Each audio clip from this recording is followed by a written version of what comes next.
कहा जा रहा है कि संभल विधानसभा सीट में बीएसपी और बीजेपी से कड़ी टक्कर मिल रही है आपको। कोई टक्कर नहीं है, ये सब अपनी जमानतें बचाने के चक्कर में। लेकिन 6 बार से आप विधायक हैं, लगता है कि एंटी इनकम्बेंसी आप पर हावी हो पाएगी इस बार। देखिए, इस बात कोई चीज़ नहीं देखा जा रहा है, इस बात ये देखा जा रहा है कि इस सरकार को कैसे हटाया जाए। लेकिन जो यहाँ पर समाजवादी पार्टी के सांसद हैं डॉक्टर शफीकुर रहमान बर्क साहब, उनके पोते खुकुंदर की विधानसभा सीट से टिकट हुआ, तो उनके लिए आप क्या कहना चाहेंगे? कुछ नहीं, हम तो कह रहे समाजवादी की सरकार बनेगी तो विधायकों से तो बनेगी, सब जीते हैं, सरकार बने। उनका जो वोट है, जो उनका इलाका आता है, वो इस बार किधर जाएगा? क्योंकि दोनों में तलखियां हैं। उन्होंने बहुत कोशिश कर ली मगर किसी ने नहीं सुनी। इस वक्त वोटर किसी की नहीं सुन रहे, वो समाज इस सरकार को हटाने के उसमें है कि ये सरकार हटे और समाजवादी की सरकार आए। कह रहे हैं उन्होंने कोशिश कर ली, उन्होंने किसने कोशिश कर ली? बस जिसको आप कह रहे हैं उन्होंने कोशिश कर ली। क्या कोशिश करी उन्होंने?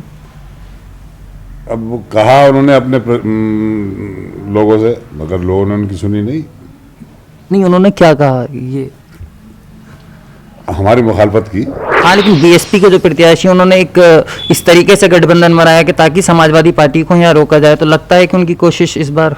मैंने बताया ना कि उनकी जमानत जब्त हो जाएगी। उसको धमकाया, उसको धमकी देने का काम किया।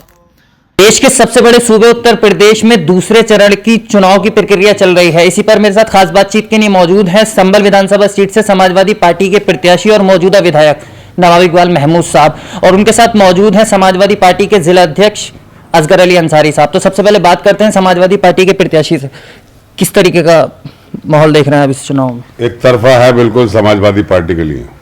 हर पोलिंग के ऊपर, हर बूथ के ऊपर साइकिल चल रही है।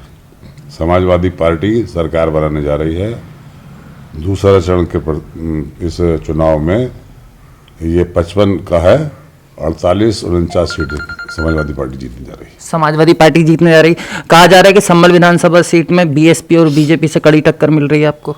कोई टक्कर नहीं है, ये सब अपनी जमानतें बचाने के चक्कर में फिर रहे हैं।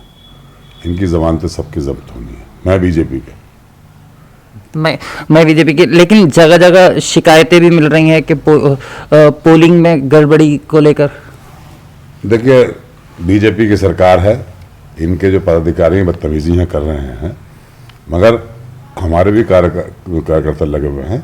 ऐसा कुछ नहीं होगा। संभल समाजवादी पार्टी का गढ़ है, गढ़ था, गढ़ रहेगा, और यहाँ समाजवादी पार्टी 80-90 हज़ार से जीतेगी। लेकिन 6 बार से आप विधायक हैं, लगता है कि एंटी इनकम्बेंसी आप पर हावी हो पाएगी इस बार। देखिए, इस बात कोई चीज़ नहीं देखा जा रहा है, इस बात ये देखा जा रहा है कि इस सरकार को कैसे हटाया जाए। हर आदमी, हर व्यक्ति, चाहे वो किसी भी समुदाय का हो, कोई चाहता ये है कि इस नाकारा सरकार से हमें निजात मिले। इसलिए आंख बंद करके वोट साइकिल में पड़ रहा है। हाँ, लेकिन बीएसपी के जो प्रत्याशी उन्होंने एक इस तरीके से गठबंधन बनाया कि ताकि समाजवादी पार्टी को यहाँ रोका जाए, तो लगता है कि उनकी कोशिश इस बार। मैंने बताया ना कि उनकी जमानत जब्त हो जाएगी, बच नहीं सकते। कितनी ही कोशिश कर लें। इकबाल महमूद 1996 से विधायक है और इंशाअल्लाह ताला 2022 में फिर विधायक चुनने लगा। हाँ, लेकिन जो यहाँ पर समाजवादी पार्टी के सांसद हैं डॉक्टर शफीकुर रहमान बर्क साहब, उनके पोते खुकुंदर की विधानसभा सीट से टिकट हुआ, तो उनके लिए आप क्या कहना चाहेंगे? कुछ नहीं, हम तो कह रहे समाजवादी की सरकार बनेगी तो विधायकों से तो बनेगी, सब जीते हैं, सरकार बने। उनका जो वोट है, जो उनका इलाका आता है, वो इस बार किधर जाएगा? क्योंकि दोनों में तलखियां हैं। उन्होंने बहुत कोशिश कर ली मगर किसी ने नहीं सुनी। इस वक्त वोटर किसी की नहीं सुन रहे, वो समाज इस सरकार को हटाने के उसमें है कि ये सरकार हटे और समाजवादी की सरकार आए। हमारा देश, हमारा प्रदेश, हमारा क्षेत्र तरक्की करे। आप कह रहे हैं उन्होंने कोशिश कर ली, उन्होंने किसने कोशिश कर ली? बस जिसको आप कह रहे हैं उन्होंने कोशिश कर ली। क्या कोशिश करी उन्होंने? अब वो कहा उन्होंने अपने लोगों से, मगर लोगों ने उनकी सुनी नहीं। नहीं, उन्होंने क्या कहा? ये हमारी मुखालफत की।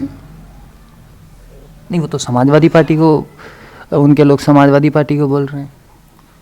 नहीं, समाजवादी पार्टी के लोग हैं यहाँ पर। उन लोगों ने हमें वोट किया है, समाजवादी को वोट किया है, हमें वोट किया है, और हमारा उनका वादा हो गया कि हमारी उनकी लंबी चलेगी। खूब बढ़िया ताल्लुक होंगे, वास्ते होंगे, सबके काम आएंगे, कोई इनको पर परेशानी नहीं आएगी। हर परेशानी में उनके साथ कंधे से कंधा मिला के चलेंगे।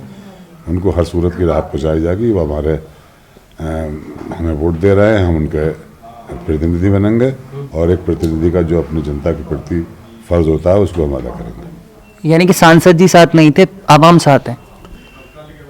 आवाम मेरे साथ है इंशाअल्लाह ताला। इस मर्तबा मुझे यूं भरोसा ज़्यादा है कि दीपा सराय के मेरे भाई, मेरे दोस्त जितने भी हैं और जो नए जुड़े हैं सब मेरे लिए लगे हुए हैं और इंशाअल्लाह ताला इस बार में 80-90 हज़ार से वोट जीतूंगा। वोट जीतेंगे। अदय जी, एक सवाल आपसे था। पिछली बार 2017 के चुनाव में 2 सीटें बीजेपी जीती थी, गिन्नौर और चंदौसी। इस बार जिले में क्या स्थिति रहने वाली है 4 सीटों पर? पिछली बार 2 जीते थे। अब जनता का इस तरह से मन बनाया है, पूरे ज़िले के अंदर सारी सीटों का बीजेपी का सफाया कर रहे हैं और समाजवादी पार्टी 4 सीटें जीतने जा रही है और भारी बहुमत से हम लोग 4 सीटें जीतेंगे ज़िले में और रिकॉर्ड बनाने का काम करेंगे। मुरादाबाद मंडल में क्या स्थिति देख रहे हैं आप? मुरादाबाद मंडल में सब जीत रहे हैं, स्थिति का सब लोग जीत रहे हैं। मन बना लिया कि समाजवादी की सरकार बनानी है। ये नहीं देखना कि हमारा मुखालिफ चुनाव लड़ रहा, क्या लड़ रहा, हमें जनता किसी की नहीं मान रही, वो सिर्फ समाजवादी देख रही है, अखिलेश यादव जी को देख रही है, साइकिल का निशान देख रही है। इसलिए पूरे मंडल में क्या जितने भी फेज में पूरा चुनाव हो रहा, सारी सीटें समाजवादी पार्टी जीतने जा रही है और यहीं से पश्चिम से ही भाजपा का सुपड़ा साफ पहले चरण में हो गया। अब दूसरा चरण तो आप देख ही रहे हो क्या हालत है, आपने देखा ही है।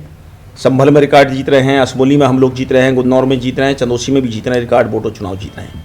किसी का कोई नाम लेने वाला नहीं है, सबकी जमानतें जब्त कराने का काम जनता कर रही है और साइकिल को वोट देने का काम कर रही है। अखिलेश जी को मुख्यमंत्री बनाएंगे। चलिए, शुक्रिया हम लोग। Thank you. अगर आपने अभी तक चैनल को सब्सक्राइब नहीं किया है तो प्लीज़ सब्सक्राइब कीजिए और